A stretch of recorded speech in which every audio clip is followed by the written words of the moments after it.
અનએક્સપ્લેન infertility એટલે એવા patient કે જેમાં હસબન્ડ અને વાઇફ બંનેના રિપોર્ટ થયેલા હોય, નોર્મલ રિપોર્ટ હોવા છતાં પણ તે પેશન્ટને કન્સીવ કરવામાં પ્રોબ્લેમ આવતી હોય છે.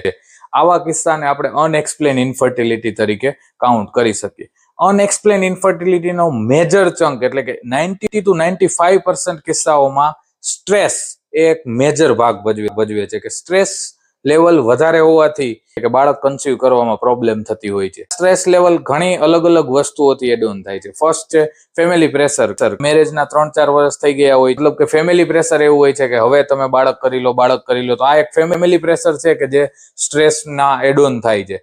સેકન્ડ કે ઘણી વાર એવું હોય છે કે પેલું ચાઇલ્ડ નોર્મલી થઈ ગયું હોય છે કે વગર planning first child easily conceive થઈ ગયેલું હોય છે. સેકન્ડ વાર તમે પ્લાનિંગ થી કન્સીવ કરતા હોય છો, તો પ્લાનિંગ થી કન્સીવ કરવાની બાબતમાં એક સ્ટ્રેસ ફેક્ટર એડ ઓન થાય છે કે હવે મારે બાળક જોઈએ છે. તો આ સ્ટ્રેસ ફેક્ટર પણ પાછળથી ઇન્ફર્ટિલિટીમાં પરિણમે છે.